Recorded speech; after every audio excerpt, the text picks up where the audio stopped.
The previous parts were actually a little bit more depth on some of the material that you've covered before. And mostly it was just material that you should have gotten in, or, well, really, most of them were Gen Chem 1 stuff, right? Like the orbitals and things. Anyways, isomerism 1. So we're going to be talking about conformers and constitutional isomers in this one.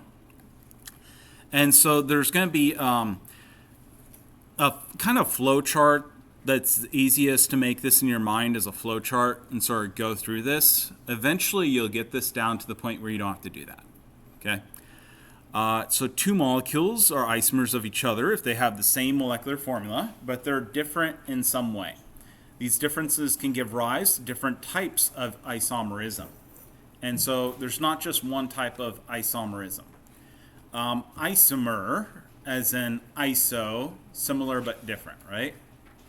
Kind of like isotopes, isomers. Okay. So, again, we're going to have the same molecular formula. So if you wrote this as a condensed molecular formula, you may not be able to tell the difference between the two, right? They're going to be different in some way. So you have the same condensed molecular formula that you'd write out. And if you start looking at them more specifically, there is going to be a difference that you could tell and resolve these two things. Okay? Now, constitutional isomers is over here. Do they have the same connectivity? Does anybody know what connectivity would mean?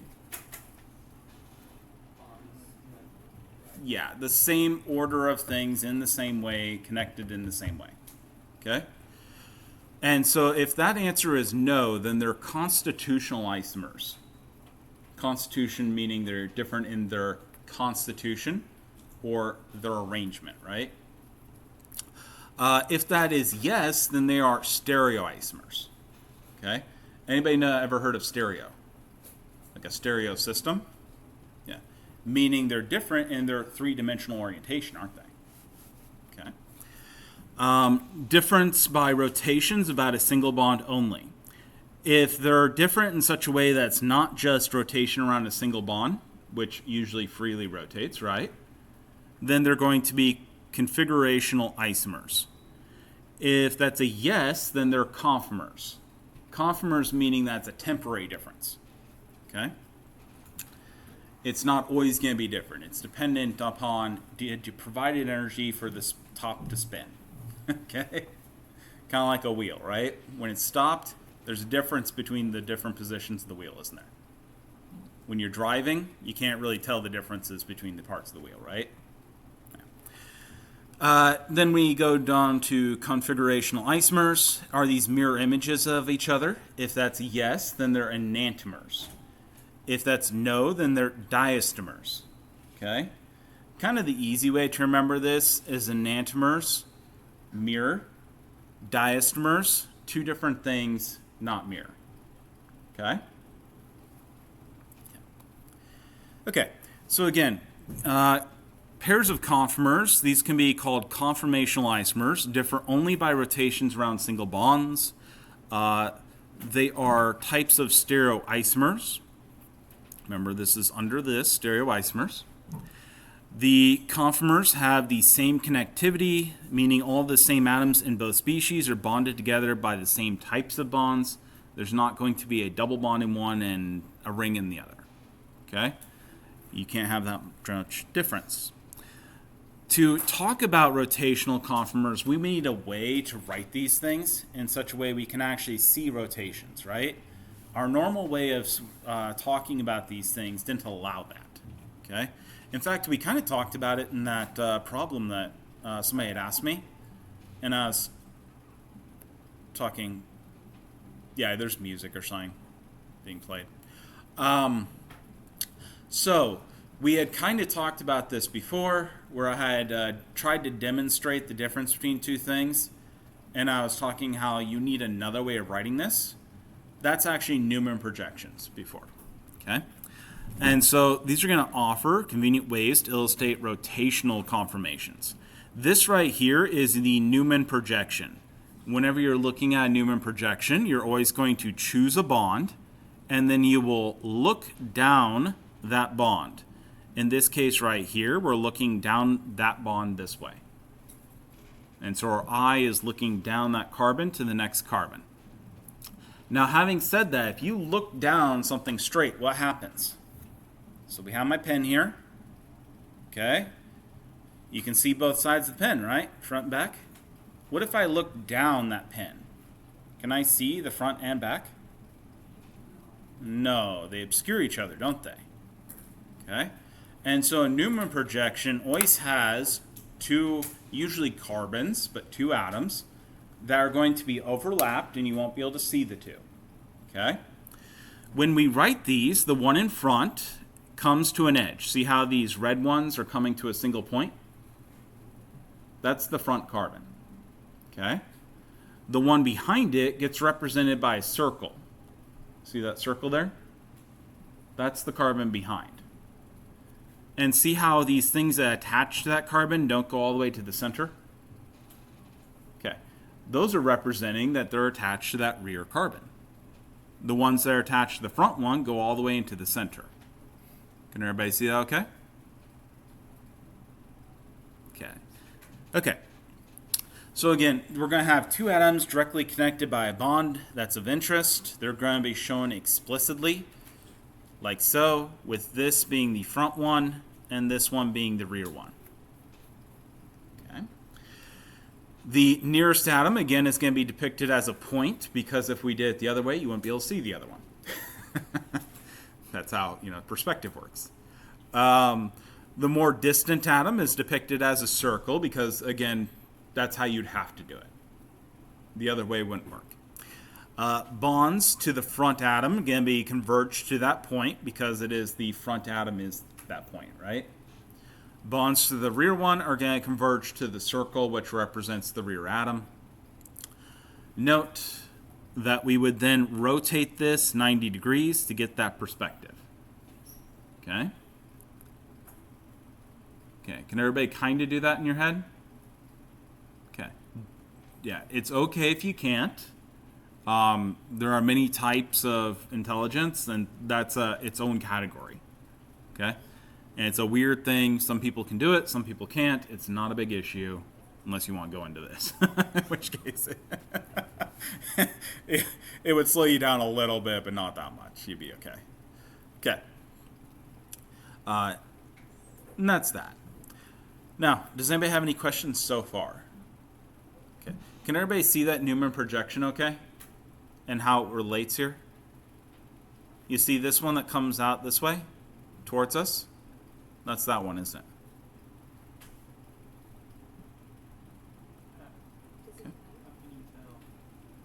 In this case, it doesn't matter because they're all the same thing. But if I were to look down this, one of the easy ways you can do this is take your hand, orient it towards one of these. So my thumb is the one coming out towards me, right? And then flip it so it's towards me. My thumb is now on the left side of that, isn't it? Can everybody see that okay? Okay. And then once you have one of these things identified, so I've now identified this one, usually the easiest one to identify, well, then everything else has to fall in around it, doesn't it? This is the opposite side of the atom down here, isn't it? And so this has to be that one. This one is that one. We proved that before. And that just leaves this one, which is over here, isn't it? Okay? So as long as you can work through one of them, you're okay. You can also use your pen. So the pen is the bond, right? The nub coming out of the pen, the clip, you orient it so it's coming out towards me. Then I rotate it so I'm looking down it. And it ends up on my left side. And remember, I'm going to be looking down this one. So I need to orient that towards me. Okay? Okay. Everybody see that? You can figure those out by using the pens and the objects around you, okay? Okay. Mm-hmm. So the X, the one coming out at you, would that also be the one on the left? So for this one, this X right here? Yeah. Yeah. Okay. it ended up being the one on the left as well. Okay? And sort of the easy way to do that is if you can get any one of these items that are coming out. For example, if I can get this one, this has to be on the same side as that, doesn't it? Does that make sense? Okay. Okay. And so you can work through those. That's if your three-dimensional rotation ability, doing this in your head, is not what you want it to be. Otherwise, if you can just do that, then that's fine. Okay. If you can't, it doesn't matter because you can use three-dimensional objects around you to do it for you, right? Okay.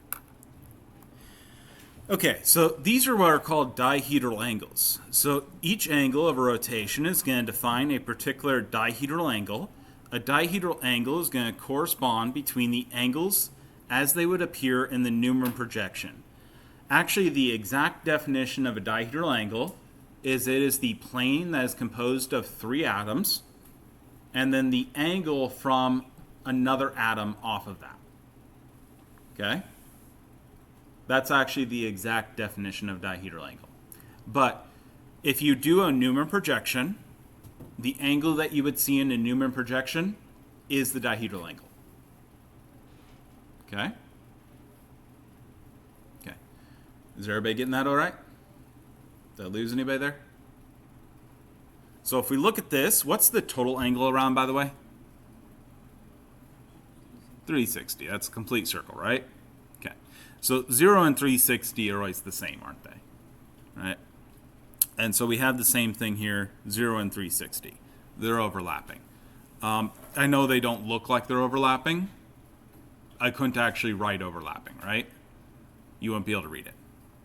So the Newman projection is like you're looking down at. Like, Mm-hmm. You're looking hard down. to turn a line. Exactly. Okay. Yeah. And so the next one, we go the next rotation. These right here. So if we go the next rotation, if you have three objects splitting up a 360, what's the angle between those? 360 divided by 3 is 120, right? Okay. So if we go halfway between, see that halfway between right there? That dihedral angle has to be 60, doesn't it? Okay. We go an overlap to that hydrogen now.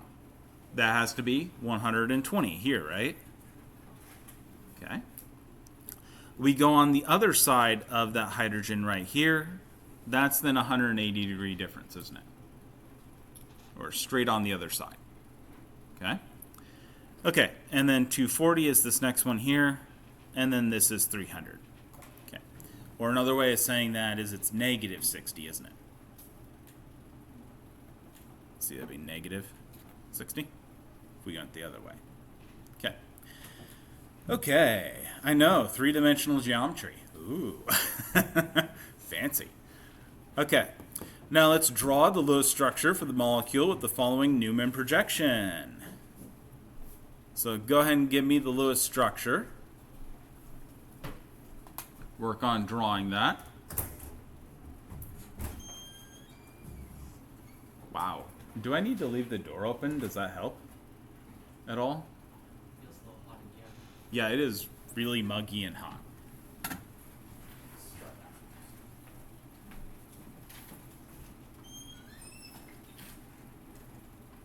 Yeah, the hallway's a lot better. Actually, what probably needs to happen is in the future, I'll bring the fan up, point it at the door here, and we'll blow the air out into the hallway, or bring the air from the hallway in. It's pretty bad. Okay. So, what sort of bond is in the middle there? Sigma bond, right? Or a single bond. Okay. And so we're going to have two carbons that are attached by a single bond, right? Okay. What's going to be on each side? Yeah, we have hydrogens over here, right? Okay. One comes out towards me. one going away. Okay. Now on the other side, what is that going to look like? Two hydrogens, very good. One coming towards me, one going away, right? Okay. And what else do I have? Methane. Yeah, and yeah, my methyl group, don't I?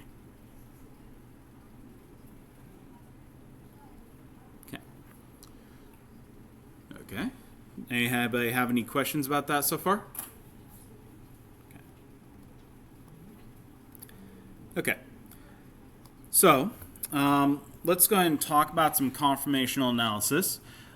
This is part of what I used to do, by the way, in case you look my publications up. I did quite an extensive amount of conformational analysis using an instrument there was only about 6 of on the entire planet. Okay? So conformational analysis is going to be a plot of the molecular energy as a function of the bond's dihedral angle. And so what we're going to see here is if we look at these, when these things are eclipsed, they're going to be interfering with each other, right? Would you guys want to be sitting eclipsed all the time where you're bumping into each other?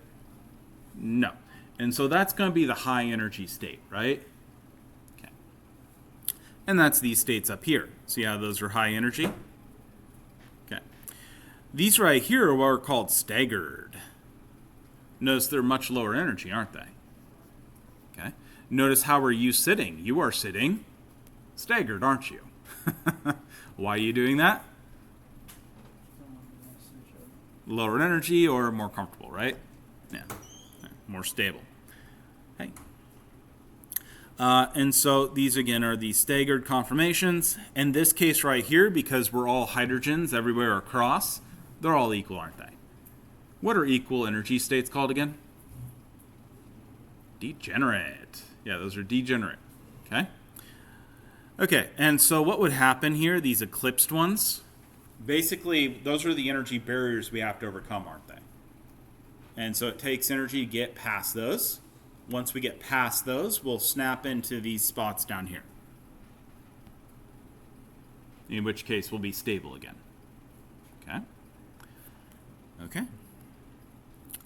So eclipsed conformations, again, these are going to occur when the front atom bonds cover or ellipse or eclipse those in the rear carbon atom in your Newman projections. Staggered are where they are quite descriptive, right?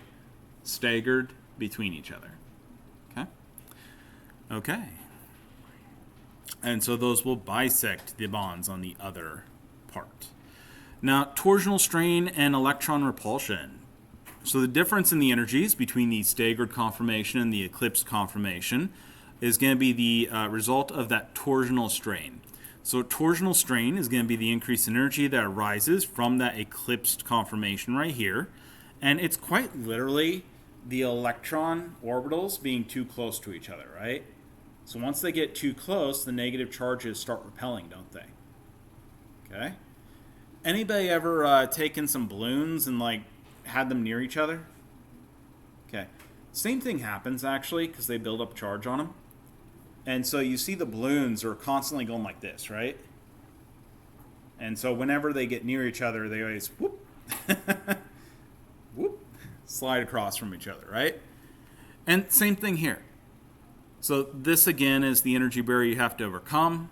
And because they're negatively charged, they don't want to be that close to each other. They're always going to try to repel each other and move over. So you minimize that contact. Okay? All right. So a rotational energy barrier is going to exist between the two conformations. It's the difference in energy between the beginning conformation and the highest energy conformation the molecule must pass through to arrive at an ending conformation. So this right here is a rotational barrier, right? It's the energy barrier that's going to stop you from freely rotating. Okay? Now, I know we had previously discussed these as if they freely rotate, right? And so they're never getting locked in position. But that's because we were always discussing them at things like room temperature, right? Where there's quite a bit of energy for that rotation to occur. Okay? once you start cooling these things down, you could actually lock them in place so that they don't freely rotate. Okay. Or if you start getting bulkier groups on these, they're going to lock in place, right? And you'll have to overcome that energy for it to rotate. Okay, so the conformational analysis of 1,2-dibromo ethane. We have the steric strain, we have gauche conformations, and anti-conformations. So right here again, we're in the eclipsed conformation right there, right? And these are all eclipsed conformations. Everybody see that okay? Okay. Now in our staggered conformations, notice that because of those bromos, those are not equal energy, are they? So just calling this a staggered conformation doesn't give us enough information to be able to resolve differences, does it? In the hydrogens, it didn't matter. They're all the same. But now it does matter, okay? And so this right here is called gauche. Anybody ever heard of gauche before? No? You never heard like, you're so gauche? No? Man, you've never heard Fashion Week, have you? No.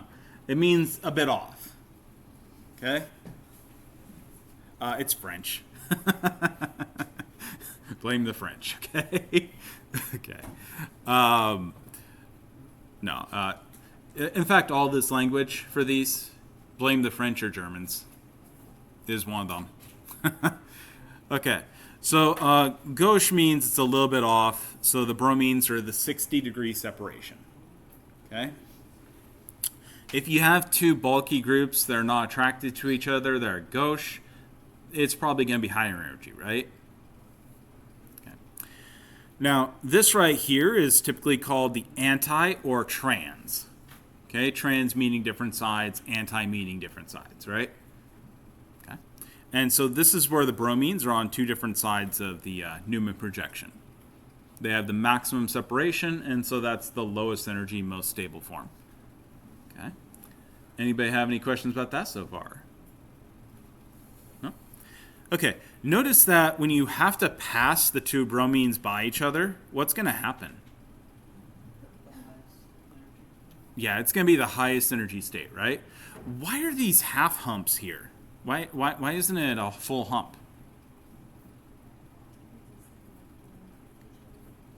Yeah, it wraps back on itself, right? Yeah. If you go this, that's just coming over here, isn't it? Yeah.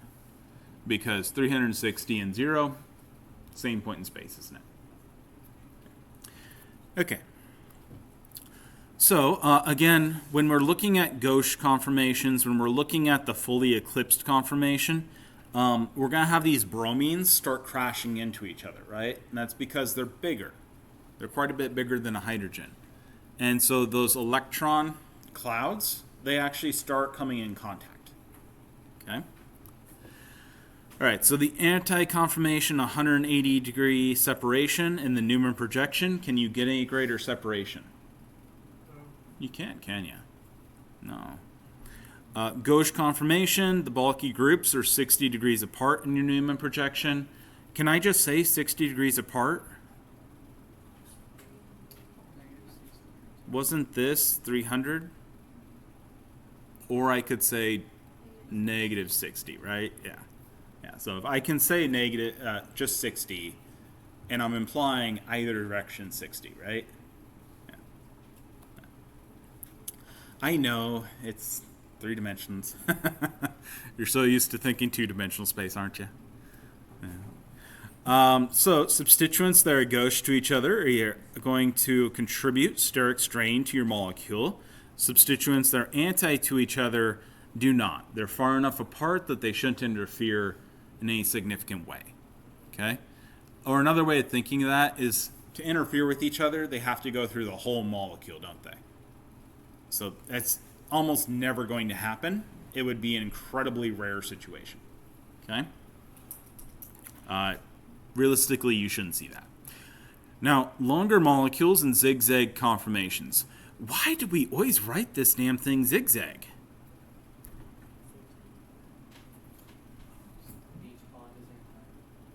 Like, why, right? I mean, why don't we just write it like this?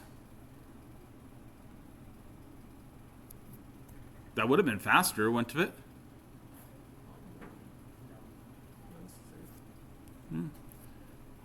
I mean, like, why is it zigzag? Why isn't it any other configuration? It's easy to tell where you carve this. The lowest. So if I look at, say, this bond here, and I look down that bond, what orientation are these two to each other? They're anti. I was always writing it in the correct conformation, wasn't I? Which is the lowest energy conformation, the anti-conformation. Can everybody see that okay? Yeah. So this entire time, this zigzag structure here, this was actually because that gives an all anti structure, which is the lowest conformational structure. So that's just the lowest energy structure. The 5 and 6 membered rings are the most common in nature. Why is that? Like diamonds and allotrope, graphene's an allotrope. That's the 6 membered ring as well. Cholesterol, 5 and 6 membered rings. Yeah, it's the most stable one. Yeah. Most questions in this class can be kind of partially answered by just saying most stable is, right? Yeah, which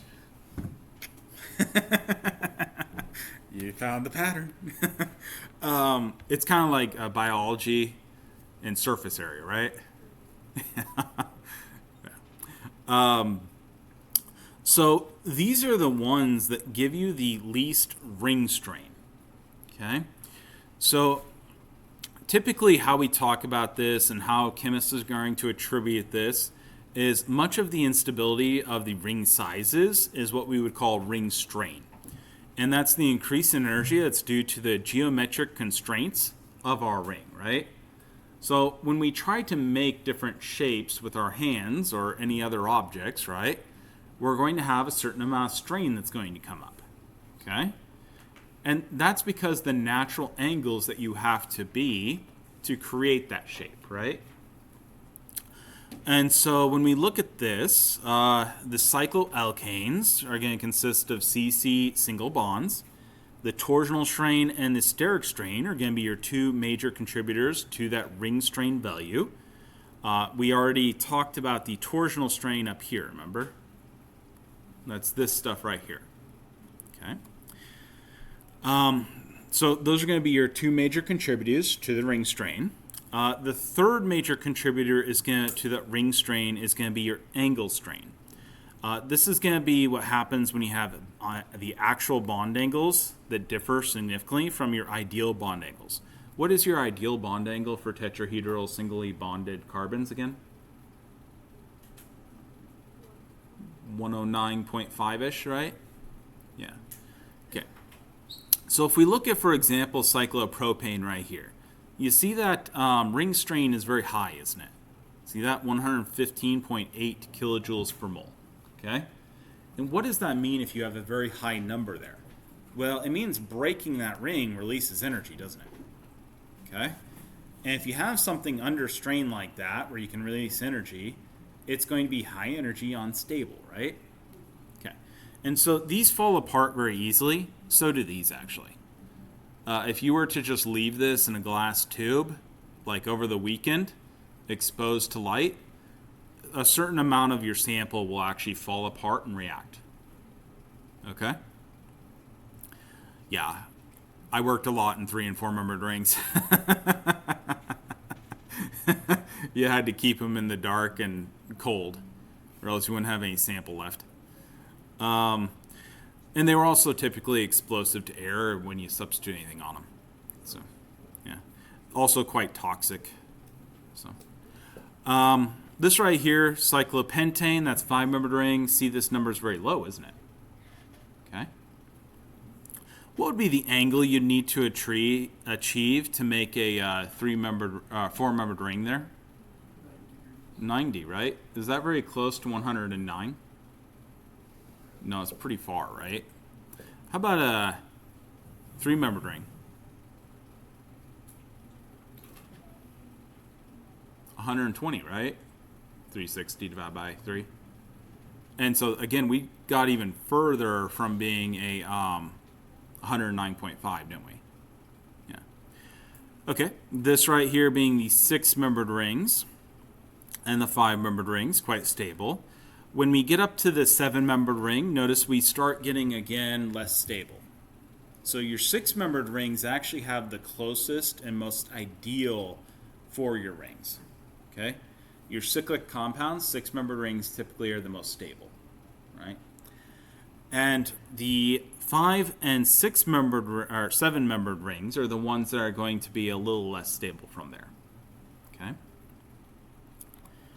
Okay, so rank the following compounds in order from least ring strain to greatest ring strain. What's going to have the greatest ring strain? Yeah, that 3-membered, right? And the next one? Yep, 4-membered, you got it. And then your next one after that? Yeah, perfect. And the next one? Yeah, your 6-membered ring.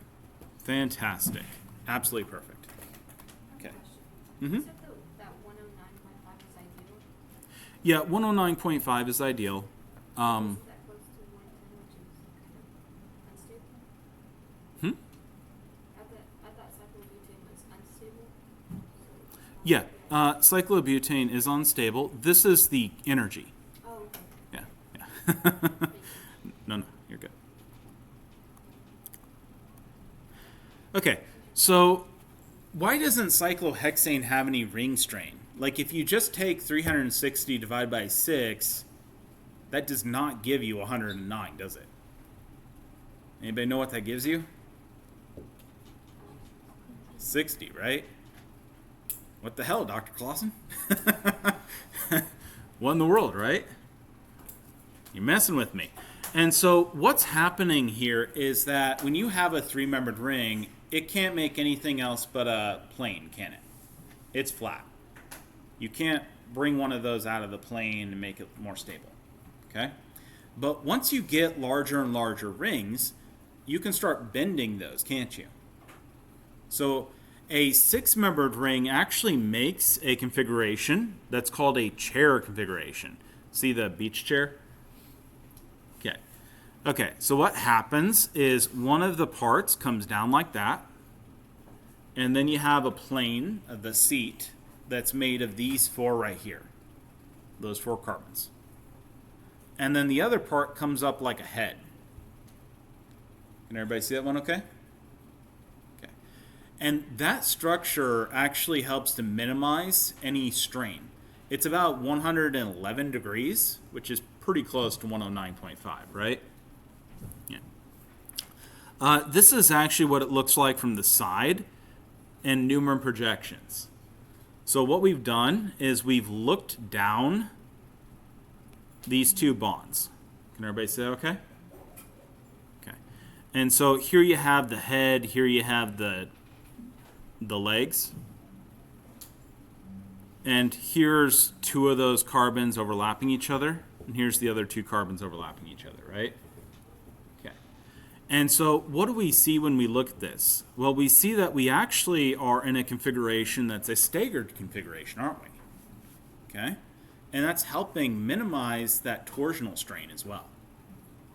Okay? So that we're not having so much torsional strain. Okay. Is everybody starting to get some of this? Fantastic. If anybody has kits, you may want to order one off Amazon if you don't. This becomes really easy to envision and like experiment with if you have a kit. Literally, if you start bending these things into the high energy states, they'll start getting a bunch of strain in them and fly apart. And if you minimize and actually try to connect the things, they'll start automatically going into the lower energy states because the connections between them, come apart every time you try to pull it into a higher energy state. Yeah. Okay, so let's talk about the 5-membered ring. This is called an envelope conformation. And so right here you see the body of the envelope. And this right here is the tab where the sticky stuff would normally be, right? Okay. And this is actually that minimized energy for most 5-membered rings. Okay, envelope conformation. Note that one of the reasons it has a higher energy than the 6-membered ring is actually this part right here. So if you look at that overlap, there's actually a partially eclipsed bonds there. And that's why that energy here is higher. Okay, that's one of those reasons. Okay, so this is the cyclobutane. This one right here is actually called puckered. Can you see how it's puckered? Yeah. In fact, it looks like somebody at a kissing booth, right? Yeah. So again, that's puckered. It's actually at a slight angle. See that? Okay, and that's going to help minimize the energy a little bit. However, you still have mostly eclipsed bonds right there, and so you can't minimize that enough, and it ends up being still pretty high energy. Okay, and again, why can't I minimize these? Can I move these things freely? No, because they're connected, I can't move them freely, can I? So there's only so much I can move these. Okay, this one's cyclopropane. Now, all three of the angles in the ring are going to be exactly 60 degrees. There's not really a lot you can do with cyclopropane because of the fact that they're all in one plane, right? You move any of the carbons, the plane moves with it, doesn't it? Anybody know why that is? Okay. How many pieces of information, how many objects do you need to define a point in space? You need one. Yeah, you need 1 point in space, right? How many for a line? 2. How many for a plane? 3. How many for a dihedral angle? You need 4. There you go. And so we only have 3 atoms that are, dealing with this ring. And so we can only ever be in a plane, right? Okay, so there's a huge amount of torsional strain in this. There's a huge amount of ring strain in general. There's a lot of strain from the bonds not being near 109 degrees. And this is why this is particularly unstable. Okay. The ring strain can be calculated from the heats of combustion. So we can take these and we can actually burn them. And the heat that's given off then from that combustion will actually tell us how much strain there is on this molecule, how high energy it was. Okay? And so that's actually what we're seeing right here. Now, this is right here, the heat of combustions. So here's the heat of combustion for the 6-membered ring. Right there's the 5-membered ring. Okay? Notice that is not the numbers I gave you before, is it? No, those are pretty different. Okay? Why is that? Well, again, that previous strain was looking at it per the ring, right? Not just a total amount of energy in there. Okay? And so what we can do is we can divide it by the number of CH2 groups that are in that. So there's 6 CH2 groups in the 6-membered ring. There's 5 in the 5-membered ring, right? Okay.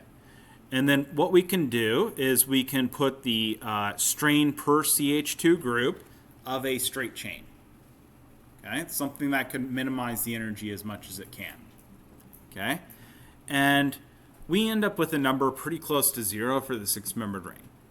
It's pretty much as stable as you'd get for a freely can go in water conformation 6-membered hydrocarbon.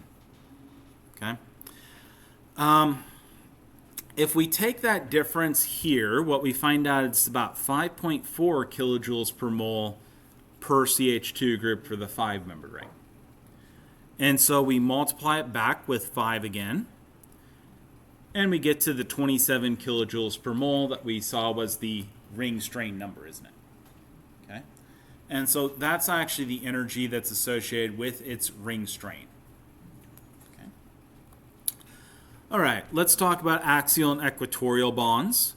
So equatorial bonds are going to lie almost in the plane that will be roughly defined by the ring. The easy way to think of this is like they're in the equator of that object. Okay? So they line up nicely with the equator of that object. Kind of like the Earth, right? If there's things coming off the equator of the Earth, those were equatorial, aren't they? Nations on the equator of the Earth, equatorial. If we have them on the pole or axis of the Earth, those are axial or polar for poles of the Earth, right?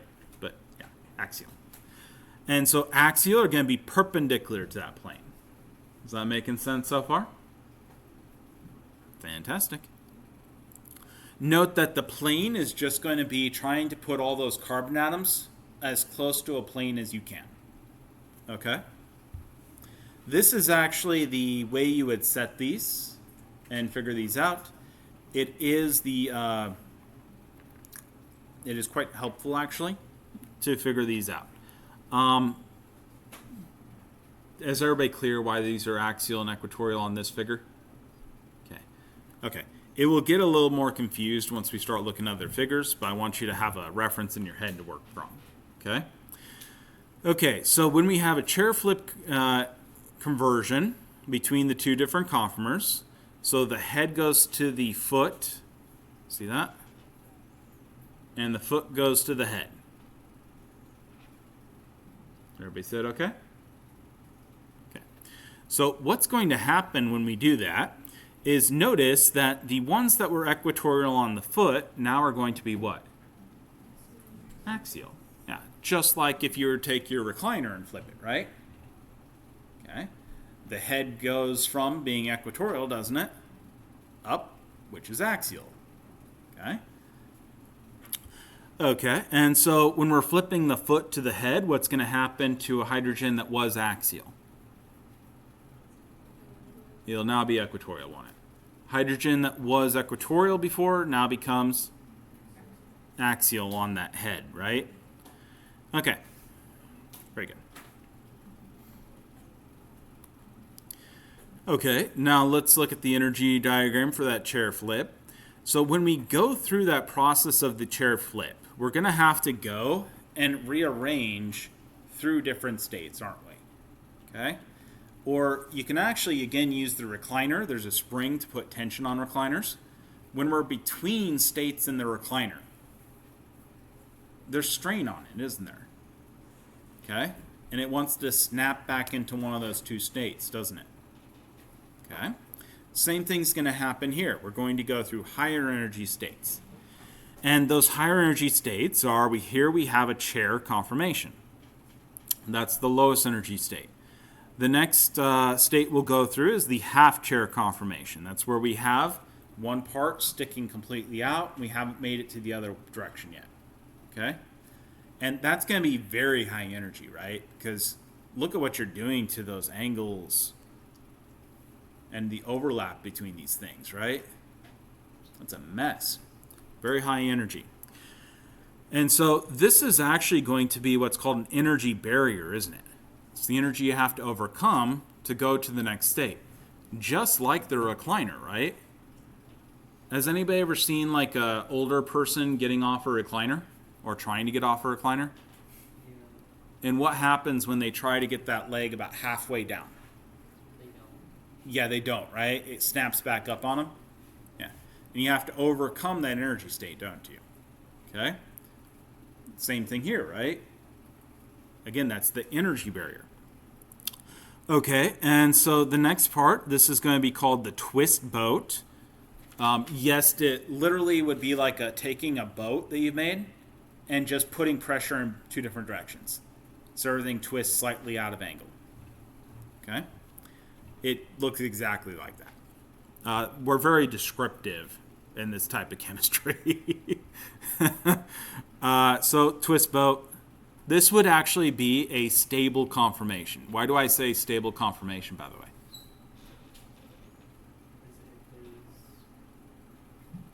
It's at an energy minimum, right? Think of these like hills, right? If we're at a local minima, we could stay there for a bit, can't we? Okay, and we're going to need to get hit by something to go up the next hill, aren't we? Okay, and same thing here. So things are going to stay in here for a little bit. It is stable. Is it going to be what the molecule will spend most of its time in? No. No. No. It's going to go through this pretty quick. Okay? Especially this right here. It's going to go back and forth over this barrier very easily, right? Because it's a really, really low hill. Okay? This is the boat conformation. This is actually where the boat lines up. So the two flaps actually line up. And that one's a energy barrier as well. It's just not a very high energy barrier, right? It's a very low energy barrier. Okay, this is the other twist boat. Literally, you're twisting the other way. Okay? Okay, and then this is the other half chair. Why do we only have one chair and there's two different half chairs? Magic. It's because these are actually symmetric in this case. Meaning you could just rotate this and you won't be able to see the difference. Yeah. It'd be like rotating my pencil with no markings on it. I can't see the difference between the two sides, right? Okay. This is called a flagpole interaction, by the way. This is actually why the boat state has that small energy barrier. Is because it has those hydrogens sticking out the top, the axial hydrogens, right? Those things actually are going to cause some strain between the two. Okay? This also is why the that boat conformation is particularly not as stable. See, all these are a little bit higher. It's because we have these overlaps here. See that steric strain right there? Where we're overlapping those hydrogens instead of being in a staggered conformation. Okay, so let's talk about some different drawing the chair conformations and what we're doing there. So there's actually a shorthand notation for drawing your chair conformations. Right here we have a semi-3D looking model of the chair conformation here. Right here we've put in all of the information, right? Can everybody see that? And so these are coming away from you, sticking out because they're equatorial, right? This one right here is coming up above, isn't it? Okay.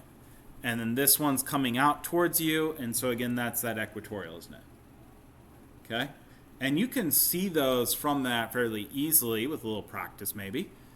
By the way, there is a plane right here that it's symmetric around that plane, in case you're curious. That's why those are both in the plane of the paper. Okay? But, you know, this takes a long time to draw out. Like, if I ask you to draw that out a few times on a test, are you going to be happy with me? Yeah, it's going to be really tough, right? It takes a while. And so this right here is the shorthand way of drawing that. You can kind of see it, can't you? Just looking at that. These ones that are straight up and down, they're obviously the axial, aren't they? And the one jutting a bit like that, yeah, it technically is drawn in the plane of the paper, but logically you can go, no, that can't be jutting like right over that bond, right? That has to be jutting away from the ring, doesn't it? Okay? And so your mind automatically makes those corrections pretty well. Can everybody make those corrections in their head? Okay. This one here is axial. This one is equatorial. This one is axial. Very good. This one is equatorial. Yeah. Yeah. Look how fast you guys are doing that too. Yeah. Our brains are better at doing the 3D than we consciously accept, which is kind of weird. So, again, that's that shorthand notation. Again, if you're straight up and down, those are your axials, right? When you're a bit tilted, those are going to be your equatorials. Okay? Anybody have any questions about that? No? Okay. By the way, when we look at these rings, there's a quick way of telling what's axial and equatorial without even looking at the ring.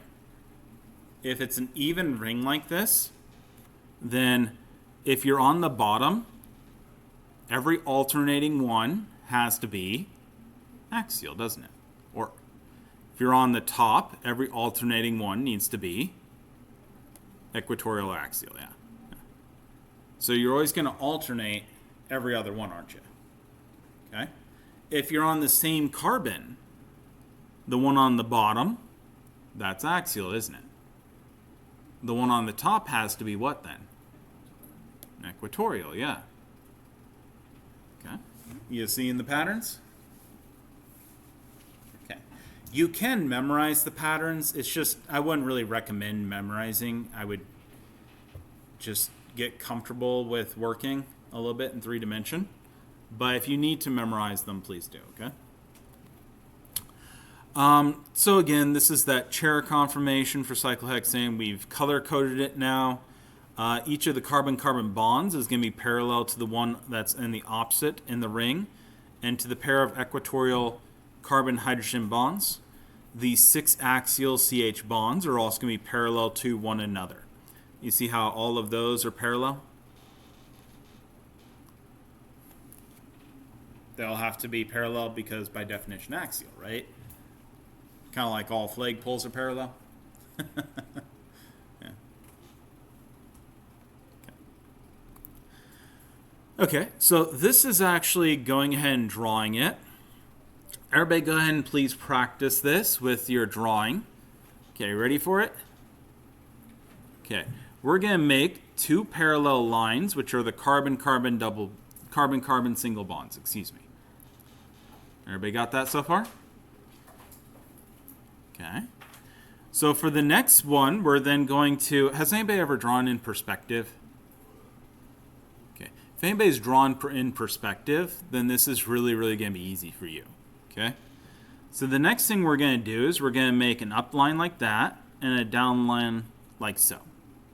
Okay. These have to extend past our previous bond.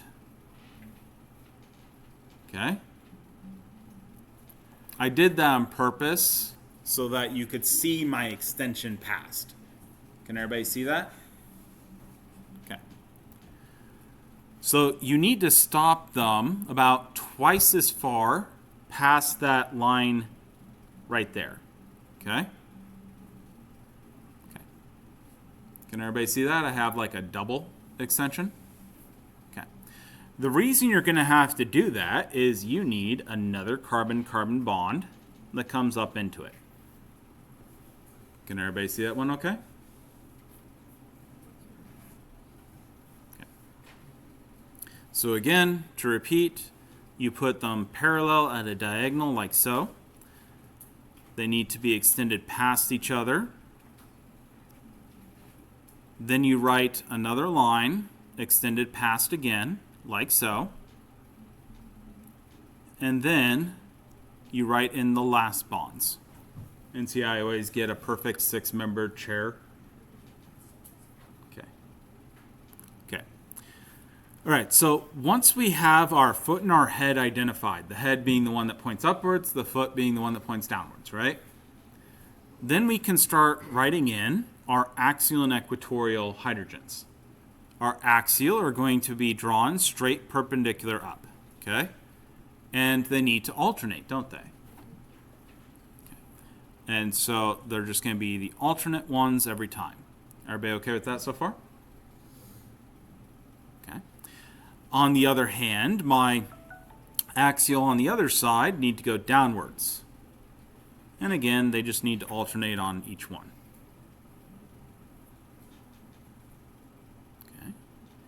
Now, my equatorial ones are not as important the exact directions I point them. Basically, point them so they're not straight up and down, and they're oriented in a direction that makes some sort of sense for you to write stuff in. Okay? Okay. So, for example, I can point this one like that, right? And I just go through and fill in. Now, please note that when you draw these out, there are places that your lines will end up having to cross, right? Those are not new carbons being written in. You just got to accept the fact there's going to be some crossovers, okay? Okay. And so again, I just fill these in such a way. Wow, that did not work out well.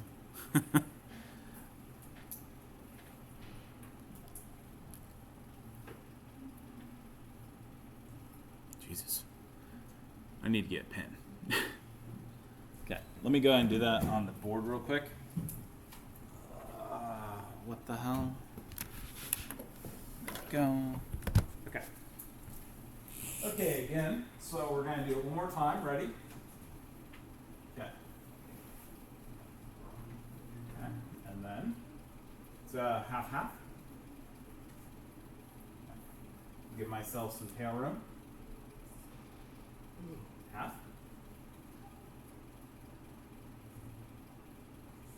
About half again, right? And then I'm going to come down.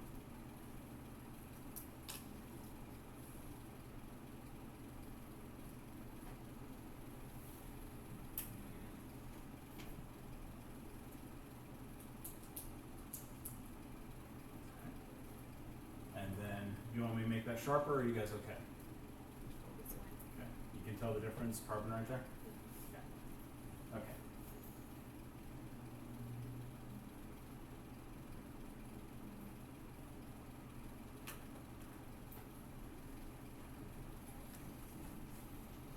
Can everybody see where the carbons are? Fantastic. Now, the hydrogens are always the easiest part. Notice where the flags would naturally go. So if you were to put up and down objects here, here, and here, right? Okay. And so I put in my up and down perpendiculars for my hydrogens. Okay? Those are my axials there. I do the same thing down here.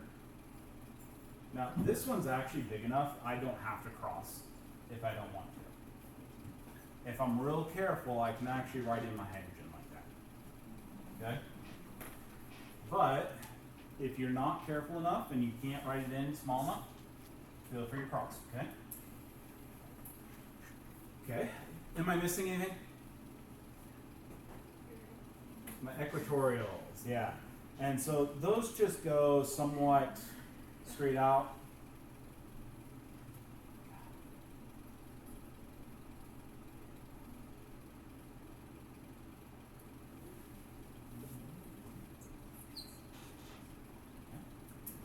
And really the important part of those is that they are not going up and down.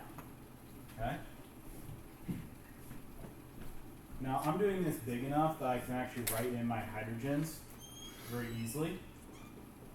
But for example, if you are writing a smaller figure, you may want to write that out. Okay? Because you may not be able to fit my hydrogen inside, right? Okay. Does anybody have any questions? Did everybody get a 6-membered ring that looks nice enough that you can tell it's a 6-membered ring? Fantastic. When you're writing things out, by the way, what's your goal for writing things out? Is it just for you to understand it, like you're answering on an exam? No, I have to understand it, don't I? So please remember, when you're writing these structures out, it is to communicate, okay? You will want to go ahead and write these out on paper when you're doing the homework to make sure that you can do it on paper during the exam, since I won't be able to use the electronic, okay? Okay, now when we have substitutions, please note that those same positions are going to be used for those substitutions. So if one of the hydrogen atoms in the cyclohexane is going to be replaced by another substituent, let's call it CH3, your result is going to be a monosubstituted cyclohexane. And so here we see a monosubstituted cyclohexane. Now, the two chair conformations of your monosubstituted cyclohexane are not going to be equivalent. If we're on this chair conformation, this is in the axial position. If we're on this one, it's in the equatorial position, isn't it? And so remember how my chair conformations were the exact same energy before? They're not the same energy anymore, are they? Yeah. So the two non-equivalent chair conformations, these are going to be called conformers. Okay? That's just a note. They're not equivalent in energy. Conformers. Everybody got it with me? Conformers. Come on. Conformers. Okay. You can stress the formers if you want. Conformers. A monosubstituted cyclohexane is going to be lower energy, more stable when the substituent occupies an equatorial position because the equatorial positions jut out more, don't they? Have less overlap. The bulky groups are going to favor the equatorial position on a cyclohexane ring. Axial positions, if you see here, see that overlap right there? Axial positions are going to have more overlap. Okay? And thus be higher energy. This one right here is a 1,3 diaxial interaction. And that's that overlap I was talking about. See how those hydrogens have quite a bit of overlap? Okay. All right. This right here, for example, is the gauche conformation steric strain that we're seeing right there. That's if you look at them in a Newman projection. Notice again, this is if it's in the axial position here. If we go into the anti-conformation, then what we get is we get these in the anti-position. We get these right here with no 1,3 diaxial interaction.